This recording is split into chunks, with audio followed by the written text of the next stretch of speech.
Arus Mudik Lebaran 2026, Bandara Internasional El Tari Kupang menggelar apel siaga sekaligus mengaktifkan posko terpadu angkutan lebaran.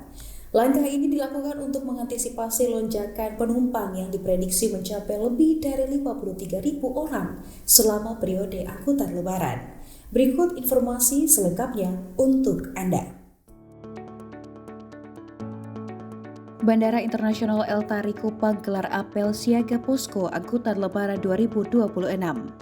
Berbagai instansi terkait hadir mengikuti apel demi memastikan kesiapan operasional untuk menghadapi lonjakan penumpang periode lebaran 1447 Hijriah. Mulai 13 hingga 30 Maret 2026, Bandara El Tari mengaktifkan posko terpadu lebaran dengan dukungan 72 personil gabungan, serta menerapkan siaga 24 jam guna memastikan pelayanan penerbangan berjalan aman dan lancar.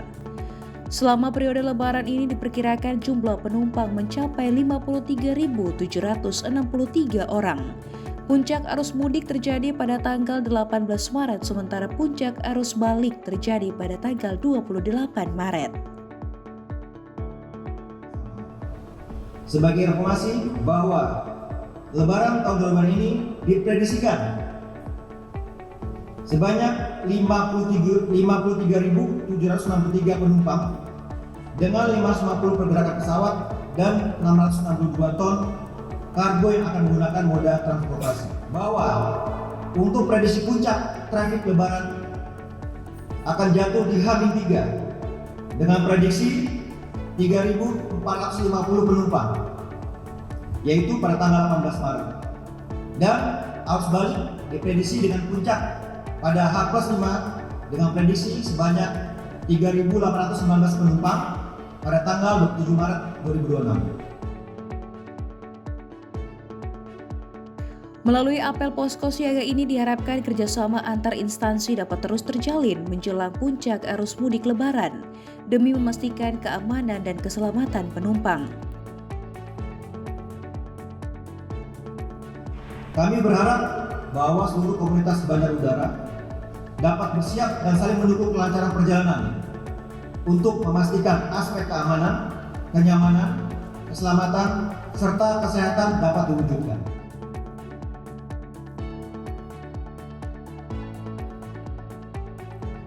Dari Kupang, Tim Liputan Timur TV melaporkan.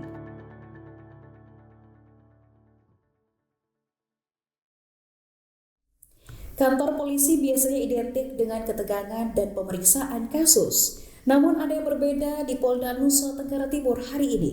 Sebuah fasilitas khusus bernama Rumah Bahagia resmi dibuka, bukan untuk menghukum melainkan untuk menyembuhkan luka mental anggota polisi dan warga. Berikut informasi selengkapnya untuk Anda. Kapolda Nusa Tenggara Timur Irjen Pol Rudi Darmoko resmi membuka Rumah Bahagia di lingkungan Mapolda pada Kamis pagi. Tempat ini dibangun karena kesadaran bahwa anggota polisi juga manusia biasa yang rentan mengalami tekanan mental saat bertugas. Jika kesehatan mental petugas terjaga, potensi pelanggaran bisa ditekan dan pelayanan ke warga lebih maksimal. Hari ini Polda NTT menghadirkan Rumah Bahagia, tempat di mana tangisan berubah menjadi senyuman dan di mana harapan tumbuh kembali. Rumah Bahagia bukan sekadar bangunan, ini adalah simbol cinta Polri untuk masyarakat NTT. Karena setiap perempuan dan anak berhak untuk bahagia, tanpa takut, tanpa luka, dan tanpa trauma. Menariknya, fasilitas ini tidak hanya untuk internal kepolisian, warga umum juga diberikan akses seluas-luasnya untuk datang. Rumah Bahagia disiapkan sebagai pusat informasi, konseling hingga terapi trauma bagi masyarakat, terutama bagi mereka yang pernah mengalami kekerasan atau tindak pidana perdagangan orang. Sebagai media informasi kesehatan mental, jadi mungkin bagi para ibu hadirin yang membutuhkan informasi terkait kesehatan mental bisa mengunjungi Rumah Bahagia dan kami akan dengan senang hati memberikan informasi apapun terkait kesehatan mental. Kemudian yang kedua, tempat yang aman untuk konseling dan terapi kesehatan mental bagi anggota Polri dan masyarakat. Fasilitas ini dikelola langsung oleh psikolog dan tenaga kesehatan terlatih. Kini warga Nusa Tenggara Timur yang membutuhkan pendampingan psikologis tidak perlu takut atau segan datang ke kantor polisi untuk bercerita dan mencari jalan keluar. Dari Kupang, Tim Liputan Timur TV melaporkan. Membantu warga memenuhi kebutuhan pangan dengan harga murah, TNI menggelar bazar serentak di seluruh Indonesia. Di Kota Kupang, bazar Ramadan ini dipusatkan di Lanut El Tari, Kupang. Warga bisa membeli sayuran segar hasil panen lokal hingga bahan pokok dari Bulog dengan harga di bawah pasaran. Berikut informasi selengkapnya untuk Anda. Sejumlah stand berdiri di area Lanut El Tari Kupang hari ini. Bazar ini bukan sekadar pasar biasa, melainkan bagian dari bazar TNI serentak seluruh Indonesia untuk menyambut Hari Raya. Beragam kebutuhan dapur tersedia di sini, mulai dari sayuran segar seperti kangkung dan bayam yang merupakan hasil panen langsung dari lahan 48 milik Lanut El Tari dan Satlat Budaran. Selain sayur, stand dari Bulog juga menyediakan bahan pokok seperti beras dan minyak goreng. Bumbu dapur juga persiapan lebaran dijual dengan harga lebih murah. Komandan Lanut El Tari menyebut bazar ini fokus pada ketahanan pangan waktu nyata, bukan waktu untuk mencari keuntungan. Karena kita apalagi suasana lebaran begini, kita bukan cari untung. Kita mudah-mudahan bisa jadi amal buat kita semua dan memberikan keberkahan buat kita semua. Pasti jangan boleh mahal, kita harus murah dan bermanfaat buat masyarakat. Kolaborasi dengan pemerintah daerah juga dilakukan untuk menjaga stabilitas harga pangan, mengingat tingkat konsumsi masyarakat meningkat tajam pada bulan Ramadan hingga pasca mendatang. Agar ketahanan pangan terjaga, masyarakat diminta berbelanja bijak agar semua warga bisa menikmati harga murah. Bagian untuk stabilisasi harga dan juga diharapkan masyarakat membeli dengan bijak. Jadi kalau apa yang lain juga supaya yang lain juga bisa dapat. Karena kebutuhan masyarakat itu cukup besar, apalagi menjelang saat Ramadan sekarang maupun menjelang Idul Fitri dan juga Hari Raya Nyepi dan Paskah ke depan.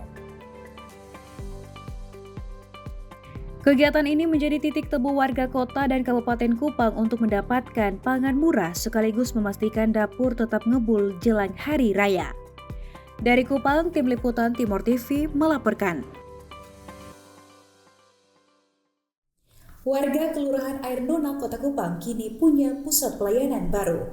Wali Kota Kupang, Dr. Christian Widodo baru saja meresmikan gedung kantor Lurah Air Nona Jumat sore. Bangunan ini dituntut menjadi tempat warga mencari solusi, bukan sekadar kantor administrasi biasa. Berikut informasi selengkapnya untuk Anda. Bangunan baru kantor Lurah Air Nona kini siap digunakan. Pembangunan gedung ini menghabiskan anggaran pemerintah sekitar 1,3 miliar rupiah.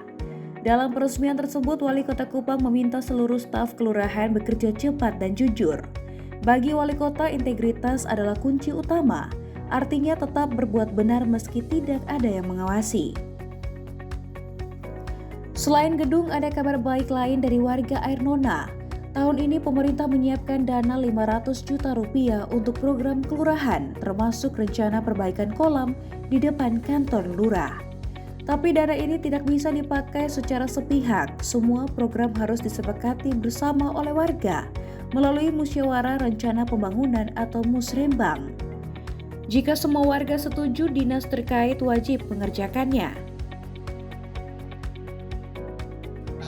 Kita meresmikan sebuah ruang pengharapan masyarakat, ruang di mana aspirasi masyarakat kita tampung, kita carikan solusi, ruang di mana masyarakat itu bisa berkeluh kesah.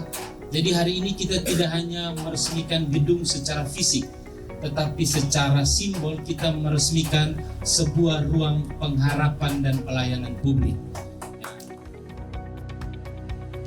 Kini tugas berat ada di pundak lurah dan staf. Mereka harus membuktikan bahwa gedung baru ini benar-benar bisa memberikan pelayanan yang tepat dan transparan bagi seluruh masyarakat. Dari Kupang, Tim Liputan Timur TV melaporkan.